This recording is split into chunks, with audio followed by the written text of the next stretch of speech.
was in the shed where he lived with the other engines. They were all bigger than Edward and boasted about it. "The driver won't choose you again," said Gordon. "He wants strong engines like us." But the driver and fireman felt sorry for Edward. "Would you like to come out today?" "Oh, yes, please," said Edward. So they lit his fire, made lots of steam, and Edward puffed away.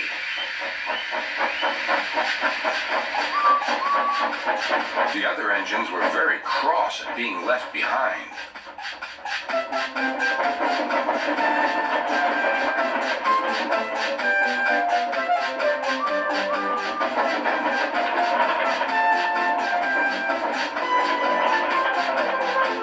Edward worked hard all day. The coaches thought he was very kind, and the driver was very pleased.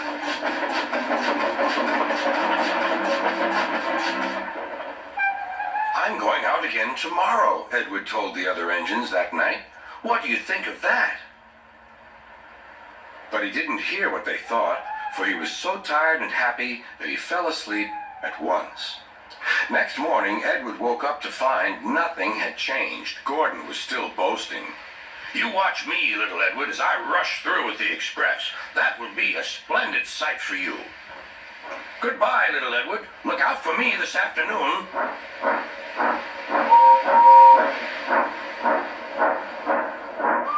Edward went off to do some shunting.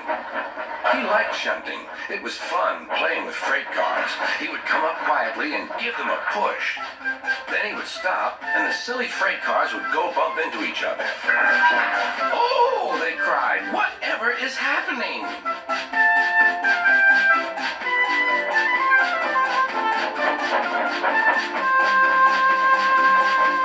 Edward played till there were no more freight cars.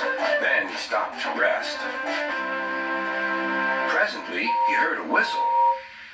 Gordon was cross. Instead of nice shining coaches, he was pulling a dirty freight train. "A freight train, a freight train, a freight train," he grumbled.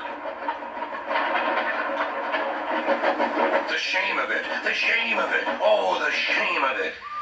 Edward laughed and went to find some more freight cars. Then there was trouble. "Gordon can't get up the hill," the porter called to Edward's driver. "Will you take Edward and push him, please?" They found Gordon halfway up and very cross. His driver and fireman were talking to him severely. "You're not trying." "I can't do it," said Gordon. "The noisy freight cars hold an engine back so." Edward's driver came up. "We've come to push." "No use at all," said Gordon. "You wait and see," replied Edward's driver. They brought the train back to the bottom of the hill.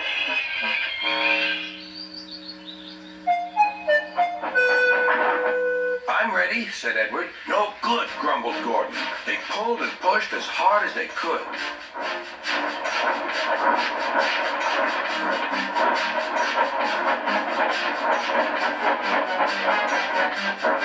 "I can't do it, I can't do it, I can't do it," puffed Gordon. "I will do it, I will do it, I will do it," puffed Edward.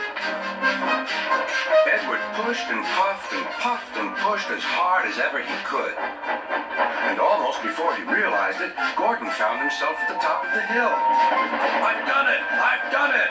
I've done it!" he said proudly. He forgot all about kind Edward and didn't say thank you. Edward was left out of breath and far behind, but he was happy because he had been so helpful.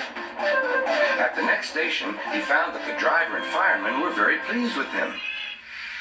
The fireman gave him a nice long drink, and the driver said, "I'll get out my paint tomorrow and give you a beautiful coat of blue with red stripes. Then you'll be the smartest engine in the shed."